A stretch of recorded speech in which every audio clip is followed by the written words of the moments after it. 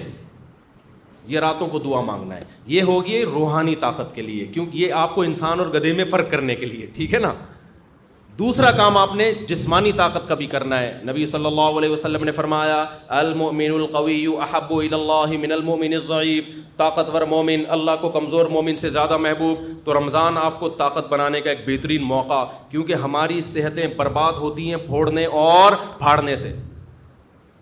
پھوڑنے کا مطلب کھا لیا, اور پھاڑنے کا مطلب 6 گلاس لسی کے اس کے اوپر. تو آپ نے کھانے پہ کنٹرول کرنا ہے رمضان میں. اللہ تعالیٰ آپ کو عادت ڈال دیتے ہیں کہ صبح سے لے کے شام تک آپ بھوکے رہتے ہیں. عام دنوں میں یہ پاسبل نہیں ہوتا, بھوکے رہنے کی عادت پڑ جاتی ہے. تو اس عادت کو مینٹین کریں, بھوکے رہنے سے کوئی نقصان نہیں. اچھا یہ ذہن میں رکھو, بہت سے لوگ کہتے ہیں رمضان میں ہمیں کمزوری ہو رہی ہے. کمزوری نہیں ہوتی, چونکہ ہمیں میٹھا کھانے کی عادت پڑ چکی ہوتی ہے. گلوکوز لیول سے, گلوکوز ہر وقت باڈی میں بھرا رہتا ہے, تو میٹھا بھی ایک نشے کی طرح ہے. جب وہ نہیں ملتا تو انسان کو پریشانی ہوتی ہے, اس پریشانی کو وہ ویکنیس سمجھتا ہے. جن کو میٹھے پھوڑنے کی عادت ہے نا, روزانہ 6 لڈو کھاتے ہیں, ان کو جس دن 5 لڈو ملے نا, ان کو کمزوری محسوس ہوگی. مجھے لڈو کھانے کی عادت نہیں ہے, مجھے لڈو نہ ملے مجھے کوئی کمزوری نہیں ہوتی. تو میٹھے کی عادت پڑتی ہے, تو جب وہ میٹھا نہیں ملتا تو کمزوری محسوس ہوتی ہے. وہ کمزوری نہیں ہوتی, وہ کمزوری کے نام پہ دھوکا ہوتا ہے. اس کا حل یہ کہ چھوڑ دو تو یہ ٹھیک ہو جاؤ گے. نہیں یاری بات میرا خیال ہے. تو آپ نے کیا کرنا ہے بھائی, صبح سحری میں پھوڑو نہیں, تمیز سے کوئی تمیز کی چیزیں کھا لو, اور افطاری میں بھی تمیز سے تمیز کی چیزیں کھا لو. وہ میں تمیز کی چیزیں بتا نہیں رہا آپ کو کیا ہے, وہ ڈاکٹروں سے پوچھ لو, حکیموں سے پوچھ لو, وہ میں نہیں بتاؤں گا کیونکہ میرا شعبہ نہیں ہے. ہو سکتا ہے پکوڑے والوں کا بزنس بند ہو جائے, سموسے والوں کا بیچاروں کا, کہہ رہے ہیں رمضان میں تو ایک ہمارا بزنس چل رہا تھا, ہمارے کیوں بزنس پہ لات مار رہے ہو. تو آپ 2-3 چیزوں پہ تھوڑا کنٹرول کر لیں, ایک آئل اور ایک چینی. سمجھتے ہو, کوکنگ آئل کو چھوڑ دو, نکال دو اپنے سے. یہ کوکنگ آئل جو بازار کی چیزیں جو بھی آ رہی ہیں نا, یہ خوب سمجھ لو یہ بزنس ہے, اس کا آپ کی صحت سے کوئی تعلق نہیں. کل میں نے دیسی گھی اپنے گھر میں خود نکالا, میں نکالتا رہتا ہوں, حالانکہ مجھے گفٹ میں بھی لوگ دے جاتے ہیں دیسی گھی, پھر بھی میں گھر میں اپنے ہاتھوں سے نکالتا ہوں. میری گائے ہے, میری بکری ہے, اسی کا بکری کا گھی بھی نکالا اور گائے کا گھی بھی نکالا. کل میں نے اس کا ولاگ بنا کے سوچ رہا ہوں چینل پہ ڈال دوں, بنا لیا, سوچ رہا ہوں چینل پہ ڈال دوں. اور اس میں بتا رہا ہوں کہ میں گھی نکالنے کے طریقے نہیں بتا رہا, یہ نیٹ پہ آپ کو بہت اچھے مل جائیں گے. میں صرف یہ بتا رہا ہوں کہ آپ گھر میں جب فارغ ہو نا, تو ان ایکٹیویٹیز میں اپنے آپ کو کھپائیں. پب جی سے آپ کی جان چھوٹ جائے گی. ایک واشنگ مشین لے لے, 10-15 ہزار کی پلاسٹک کی آتی ہے. جلدی جلدی بتا دوں, دودھ بوائل کیا آپ نے, ملائی نکال کے جمع کرتے رہیں, گھر والوں سے کہیں, وہ جب فریزر میں اوپر جمع ہو جائے گی تو پھر ایک دن نکال کے اس کو واشنگ مشین میں الٹا کر کے ڈال دیں, اور آپ اللہ بھلا کریں, نیٹ پہ سارے طریقے آپ کو مل جائیں گے. اور پھر آپ نے جلدی سے اس میں ٹھنڈا پانی ڈالا اور واشنگ مشین کو ڈرن کر کے گھما دیا, اوپر مکھن آ جائے گا, مکھن نکال کے گرم کیا, گھی. پہلے زمانے میں یوں کر کے نکالتے تھے, اس میں اپنا گھی زیادہ نکلتا تھا, گائے کا گھی کم نکلتا تھا. اب یہ سہولت سائنسی ترقی سے ہو گئی ہے کہ واشنگ مشین پلاسٹک کی لے لیں یا کوئی بھی اسٹیل کی, ڈرن گھمایا, نکال لیں. جب تک دکانوں سے اور بازاری چیزوں سے اپنی جان نہیں چھڑاؤ گے, صحت گئی تیل لینے, ٹھیک ہے نا. اور اب تو ڈاکٹر بھی کہہ رہے ہیں دیسی گھی کھاؤ بھائی, ڈاکٹر بھی کہہ رہے ہیں کہ یار یہ آرگینک چیزوں پہ آ جاؤ. تو یہ کام کریں گے, ذہن بھی خوش رہتا ہے انسان کا اس سے, اور فضول ایکٹیویٹیز سے بھی بچا رہتا ہے آدمی. تو اب تو ڈاکٹر بھی کہہ رہے ہیں کہ گائے گھر پال کے دودھ پی لو تو ٹھیک ہے, بازار کے بھینس کا کوئی بھروسہ, ٹیکے لگا کے پتہ نہیں کیا نکل, خیر ڈبوں سے پھر بھی بہتر ہے. تو آپ رمضان میں نا میٹھا کم کر کے اپنی صحت کو بہت اچھا بولو کر دیں. بازاری چیزیں کیا کر دو, چھوڑ دو. شربت پینا ہے تو شہد اور لیمن ڈال کے پی لیا کرو. میں بھی چینی پی لیتا ہوں, اتنا نیک میں بھی نہیں ہوں جتنا ممبر پہ لگ رہا ہوں آپ کو, لیکن کوشش تو کر سکتا ہے نا انسان, باتیں تو اچھی کرے نا آدمی. تو اس رمضان میں نا تھوڑا سا خوراک پہ کیا کر لو, کنٹرول کر لو, اچھی چیزیں کھا لو. اور جو غریب آدمی جو بیچارہ نہیں کھا سکتا, تو غریبوں کی صحت ویسے ہی ٹھیک رہتی ہے. یہ سارے مسئلے مالداروں کے ساتھ ہیں, جن کے پاس پیزا اور برگر کھانے کے بہت زیادہ پیسے ہوتے ہیں. غریب آدمی کو تو جو ملا کھا لیا, اور اس کی باڈی کو ٹھا کر کے لگتا بھی ہے کہ ملتا کم ہے نا بیچارے کو. وہ اگر 2 لڈو کھا بھی لے گا نا, تو سارا دن میں 2 لڈو کچھ نہیں کریں گے, وہ طاقت ہی دیں گے اس کو. تو جس کے پاس پیسے ہیں وہ بھائی آرگینک چیزوں پہ آ جائے, اور کھجور کو فوکس کرے افطاری میں, اور تلی ہوئی چیزوں کو تھوڑا مارکیٹ سے شارٹ کر دے. کچھ نہیں مرے گا انشاءاللہ. آپ سمجھیں گے میں مر جاؤں گا, ایسا نہیں ہوگا. وقتی کمزوری ویکنیس ہوگی آپ کو, لیکن 1 مہینے بعد جب آپ دیکھیں گے نا یار یہ تو کیا ہو گیا, ہٹو بچوں, آپ کی آنکھوں میں نگاہیں تیز ہو جائیں گی, سماعت بڑھ جائے گی, ایسی باڈی ایکٹیو ہو جائے گی, آپ کو لگے گا میں مفتی صاحب جو 4 شادیوں کی بات کرتے ہیں غلط نہیں کرتے. بہترین بات کی تھی مفتی صاحب. ابھی تو آپ کو لگے گا یار یہ کیسی باتیں کرتے ہیں مفتی صاحب 4 شادیوں کی. تو آپ ذرا 1 مہینہ روزہ رکھ کے دیکھیں نا, تمیز سے, پھوڑنا پھاڑنا کم کر دیں, کھجلے پھینیاں نہ کھائیں سحری میں, تمیز کی چیزیں کھا لیں. وہ ڈاکٹر حکیموں سے پوچھیں کیا کھانا ہے, تو تمیز کی چیزیں کھا کے اپنی صحت کو کنٹرول کریں. تھوڑی سی توندیں تھوڑی سی پچکیں گی, تھوڑا کولیسٹرول لیول کم ہوگا, یا کولیسٹرول کم نہ بھی ہو, فیٹ تھوڑا کم ہوگا, تھوڑے نتھریں گے, تھوڑے باریک ہوں گے, تھوڑا وزن کم ہوگا, پھرتیلی آئے گی باڈی میں, ہٹو بچو ہو جائے گا. آئی بس کیا ہو جائے گا, ہٹو بچو, ایسے فٹ فاٹ. جی ہاں وہ میں بھی اعلان کرتا ہوں اس کے بعد. تو یہ بھی آپ کو رمضان میں اللہ نے چانس دیا ہے. اللہ تعالی ہمیں روحانی اور جسمانی دونوں صحتوں کو اس رمضان میں فوکس کرنے کی توفیق عطا